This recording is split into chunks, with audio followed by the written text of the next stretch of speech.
Bom, estamos de volta e vai ser em clima de esporte que a conversa a seguir vai acontecer na presença de uma dupla que joga com parceria, com muitas táticas, seja no rádio ou na TV. O primeiro deles é publicitário, apresentador, repórter esportivo da Rádio Jovem Pan, AM.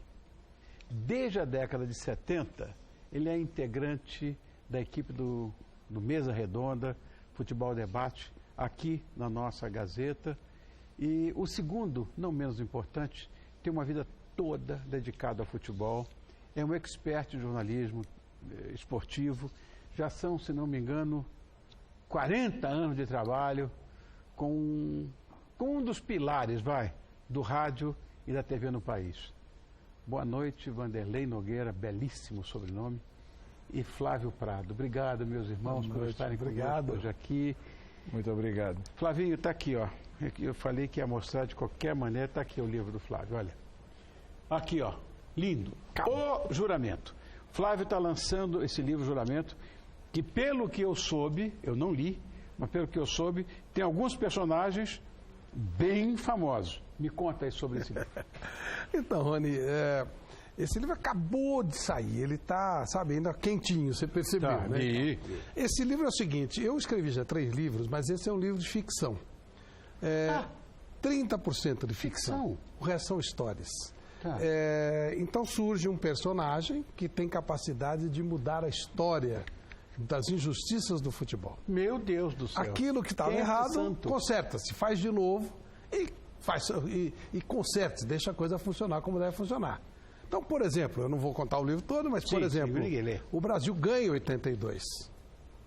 Mas ele perde em 94, faz um acordo com a Itália lá em cima e tal, ó, eu dou esse, você me pega esse aqui e tal. Aí, por exemplo, tinha um personagem fantástico chamado Sindelar, que jogava pela Áustria, a Áustria jamais foi campeã, então ele vai ganhar nesse livro uma Copa pela Áustria. E por aí vai, né? Até que chega 1950, o personagem que tem esse poder de mudar a história é o Didia, o cara que fez o gol no Brasil em 50. Barbosa entra como, coitadinho? O Barbosa, ele quer prestar uma homenagem para o Barbosa, mas para que o Barbosa consiga ter a justiça dele, o Didia, que é o dono do poder, vai ter que ser gentil e abrir mão disso. E aí que a coisa vai rolando. Que legal, que legal. Vanderlei, agora contigo, meu irmão. Não tem como a gente não falar de Olimpíada nessa época. É verdade. A seleção feminina de futebol, isso que eu quero falar, eu não entendi nada. A seleção feminina de futebol fez uma belíssima campanha. Os caras riscaram Neymar, puseram Marta e tal. E ela perdeu. O futebol masculino começou as pessoas xingando a mãe, torcendo pelo Iraque e tal. E ela ganhou. O que você acha dessa história das duas? Olha, Rony, primeiro é ótimo estar aqui com você. Obrigado, Vanderlei. Programa espetacular. Queria só dizer o seguinte... Nós somos primos. Eu sou Nogueira também. Também, né? Sou. Você é a ala nobre do ramo familiar, evidentemente. Para com isso, eu estou lá na periferia. Mas eu queria dizer o seguinte, que as moças, pelo que elas recebem, em termos de apoio, de espaço, elas fizeram uma ótima campanha. Sem dúvida. Você vê como é uma crueldade o esporte, algumas análises são muito cruéis, né? Elas amarelaram, elas mostraram covardia, nada disso. Pelo que elas recebem, pelo espaço que elas têm, por aquilo que se oferece ao futebol feminino, elas fizeram uma boa campanha. É isso aí. E não tem muita crítica para fazer. A seleção masculina, ela só está enfrentando babaiada. Os adversários são todos frágeis. E nós estamos lá com os Beatles do futebol. Você que é um especialista. Sim. Temos o Lennon, que é o Neymar. E os outros integrantes dos Beatles. Luan, Gabigol, Gabriel Jesus e Neymar. Destruidores de defesas. Ficamos 2 jogos sem marcar nenhum gol. Quer dizer, foi uma esculhambação. O time estava até treinando bem e jogando mal. Depois começou a dar uma ajeitadinha. Minha opinião, vai ser medalha de ouro. Mas não me convence. Né? A seleção brasileira tem muita coisa para apresentar, para fazer. Está enfrentando adversários mais frágeis. A única seleção forte é a seleção brasileira. Mas e a Alemanha? Não, a Alemanha é uma seleção bem bem taticamente, bem armada, mas não tem nenhum jogador expressivo. Então a vingança do 7-1 não será completa? É uma falácia esse negócio de revanche. Revanche Brasil e Alemanha. Isso é uma forçação de barra, Rony, que não tem tamanho. Só vai ser revanche quando nós metermos 7-1 dentro de Berlim, jogando uma Copa do Mundo. Aí sim. Fora disso, você pega uma seleção menor de garotos e ganha, no dia seguinte você vai ver aí, revanche, poxa, ufa, demos o troco, é cascata. Correto. Flavinho, tem uma polêmica envolvendo as vaias da torcida brasileira naquela competição de salto com vara. Na opinião de vocês dois aí, pegou mal aquilo? A vaia? Eu acho que assim, as pessoas precisam entender que é um momento diferente, um momento especial. Não é uma arquibancada da Arena do Corinthians, né? É um outro momento, é uma coisa que incomoda, né? Os próprios atletas brasileiros, eles, quando eles são apoiados e os outros são vaiados, eles ficam incomodados com isso. Então, eu acho que passou-se do ponto, as pessoas não entenderam o espírito da coisa. Porque se você for imaginar o Brasil como campeão olímpico, quer dizer, com o maior número de medalhas, então nem vá, porque não há a menor condição. Claro. Nós não temos esse espírito.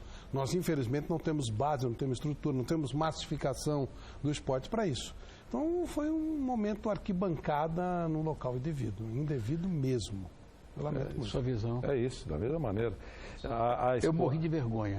Vergonha claro, alheia. claro, verdade. Claro. Há esportes que precisam de concentração, de silêncio. É uma liturgia, sabe, Rony? É uma liturgia. Algumas modalidades, elas funcionam como um ato litúrgico lá. Agora é silêncio total. Depois você aplaude, você vai. E eles não compreenderam bem isso, né? Isso eu fiquei triste com isso. No futebol, mas, enfim, nas últimas semanas a gente tem visto, eu vi também esportes que eu nem conhecia direito, canoagem, né? Quer dizer, as pessoas empolgadas com vários esportes, eu estou vendo isso, que desaparecem que normalmente não tem muito destaque. E será que isso vai se estender após as Olimpíadas? Eu vou dizer não. No Brasil só existe um esporte, um único esporte. Futebol. É verdade. O resto é conversa fiada. Como você falou, o resto é uma falácia. Uma falácia, porque alguns atletas, Rony, começaram a ser patrocinados, por exemplo, há 6 meses. Entendeu? E aí fazem um carnaval, porque agora o nosso atleta ganhou uma medalha. E a gente sabe que não é verdade. Um atleta para ter uma medalha, ele precisa trabalhar 12 anos. 12 anos é um trabalho olímpico para você conseguir medalhas. 12 anos. O garoto tem que começar com 14, 15, 16 anos, nas outras modalidades, para chegar a ser um medalhista olímpico. Claro que há exceções. Tudo, sim, claro. Né? Há exceções. Mas é um trabalho sério, leva 12 anos. É o caso da Alemanha no futebol, que ganhou de 7-1 do Brasil. Da noite para o dia aquela seleção, aquele trabalho foi longo até chegar-se àquele momento. Então, certinho, começou em 2002. Exatamente. Então não existe esse negócio de que mágica. Olha, esse garoto da canoagem é uma coisa maravilhosa. Eu acho que todo atleta brasileiro que ganha medalha deveria valer 3 medalhas. Porque todos eles... Medalha brasileira deveria ter valor 3. Peso 3. Rony, não tem apoio, não tem espaço na mídia. E não é culpa da mídia.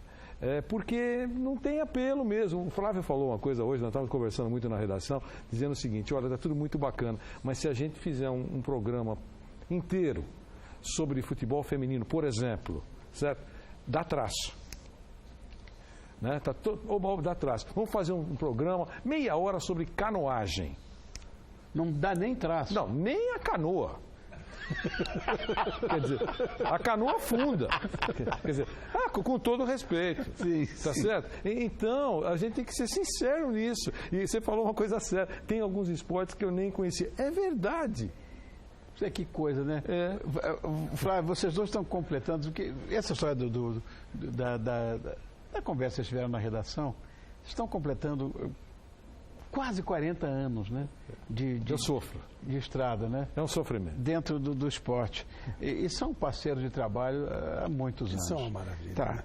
Algum momento impagável vocês presenciaram trabalhando juntos? Não? Quem fala? Olha, Flavinho, você não falou nada até agora. É uma sacanagem. Rony, é uma sacanagem permanente. Acho que já responde a sua pergunta, porque nós fazemos palhaçadas todos os dias. O tempo inteiro. Toda hora. Então, é uma coisa muito gratificante. Eu tenho o privilégio de estar todos esses anos com o Flávio, meu querido amigo, irmão, e as histórias são maravilhosas, né? Nós só fazemos coisas que provocam gargalhadas. Eu, antes do programa começar, estava contando uma historinha para você. Você gostou, né? Quase morri de rir aqui, passei mal, tossia. Olha, nós começamos, por exemplo, a ficar mais próximos nas coberturas da Federação Paulista de Futebol. E eles faziam reuniões longas. Julgamentos longos. E aí o Vanderlei tinha uma solução rápida para resolver o problema. Tarde da noite, não acabava. Porque a gente tinha horário. Horário com relação à redação do jornal. Vai fechar o jornal, vai terminar a programação, nós precisamos dessa informação e esses caras estão enrolando o julgamento. Naquele tempo, Rony, a federação era na Brigadeiro Luiz Antônio. E o tribunal chamava-se Tribunal Pleno. Era o presidente e mais os membros, né? Então era uma tipo ferradura, uma mesa grande, eles todos empolados, sentados lá para julgar, né? E como tinha imprensa, por exemplo, quando era o julgamento do jogador do Nogueirópolis, 1 minuto o julgamento, leu, condena, absolve, fim de conversa. Agora era um jogador importante. Todo mundo queria se pronunciar, porque tinham microfones, câmeras, né? Então eles queriam aparecer. Era o momento da consagração, tá certo? E aquilo se estendia por horas, porque chamavam o advogado, e aí o acusador falava, e eu e o Flávio olhando para o relógio, não vai dar tempo. Falei assim, Flávio, eu vou resolver esse probleminha agora. Casa cheia, todo mundo sentado. Desci na casa de força da federação. Andar, né? Oitavo andar.